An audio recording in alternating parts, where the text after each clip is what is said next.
नमस्कार मंडळी. सर्वांना मानसन्मानाने वागवणारी, कमी बोलणारी, गोड आवाजात गाणे गाणारी, पण त्यांच्याबद्दल कोणालाही कळू न देणारी, माहेरच्या माणसावर जीवापाड प्रेम करणारी आणि सासरच्यांचा आदर ठेवणारी, सारंगवर मनापासून प्रेम करणारी सावली प्रेक्षकांच्या मनावर राज्य करताना दिसत आहे. झी मराठी वाहिनीने सोशल मीडियावर सावळ्याची जणू सावली मालिकेचा प्रोमो शेअर केला. प्रोमोमध्ये पाहायला मिळते की तिलोत्तमा, भैरवी, तारा, सावलीचे आई-वडील आणि घरातील इतर मंडळी एकत्र जेवायला बसले आहेत.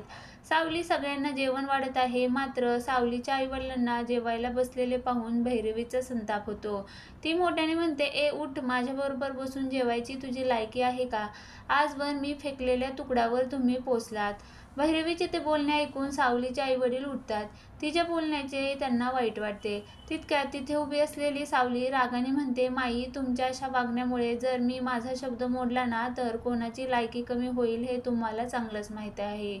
सावलीच्या त्या बोलण्याने तिलोत्तमाला धक्का बसल्याचं पाहायला मिळत आहे. आता मालिकेत काय होणार हे पाहणं महत्त्वाचं ठरणार आहे.